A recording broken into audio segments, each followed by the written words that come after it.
hey, if you are in sales, you've probably heard it, it's a bad time of the year, or we just made our budget, or this quarter is quite hectic, let's talk again next quarter.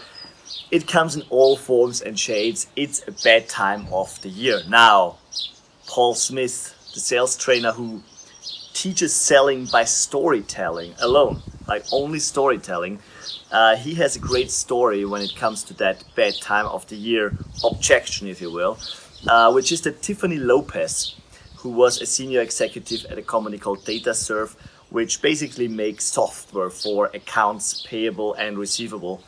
Well, she had this big deal that she was trying to work on for 2 years, and finally, in 2013, she closed it.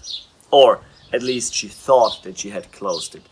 What really happened was that it was, end of the year, and they said it's very busy, but you come back to us in January, and in January we sign, and then in March we can get started. It's less hectic.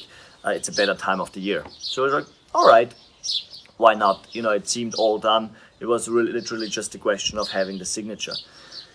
So in January she comes back and she calls them, and there's no answer. Well, she calls again, and she calls again, and she calls again, and again. There is no answer. At some point she reads the newspapers, and she realizes that that very company got bought by a competitor. And now when she explains that usually when these kind of mergers happen, the company who buys takes over the accounts receivable, and that means that all of a sudden they had to have to bring everything together because the merger was imminent, and they had way more work than before. And worse than that, she realized at some point that her main contact just had left the company, and it could have been connected to the loads of work that they had to do now, which got a vicious circle. So more work meaning more overtime, meaning more work, and they couldn't change the software system in that moment, right? When had they changed it before in November, then they might have actually got the company set up, and then they would have had much less work later on. And so the irony really is, by waiting, they didn't do themselves a favor. They certainly didn't do her a favor, but it also meant that even some people left because of it.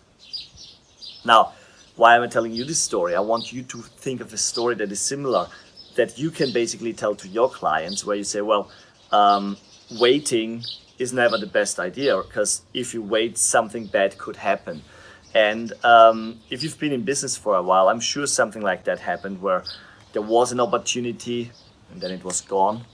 And think about it like that. If there's been anything like that, or somebody in your company told you a story, don't just make up a story, don't just tell Tiffany Lopez story, but think about a story that you have ready, that you can basically tell to the client. And why would you tell a story? Well, it's because storytelling is something that is so inherent with humans. I mean, for thousands or millions of years, we were sitting around the fireside and somebody would tell a story. So it's important to learn how to tell a story, right? It's important that the story is not just we did this and then that happened. No, you want to have some difficulty, and then the difficulty either gets resolved. That's the classical hero story. You run against the wall, and at some point you realize, well, this is how I can actually climb up if you're a climber. And you try a new way. That's the hero story. Or in this case, something doesn't get resolved because there was a mistake by somebody. And that's really the ingredients that you need to try to pick for your story. So sit back right now, relax, and think about it. What kind of story could you come up with? What happened? Doesn't have to have happened this year, maybe last year, a couple of years ago, where you realized that waiting was actually not the best idea, neither for them nor for you.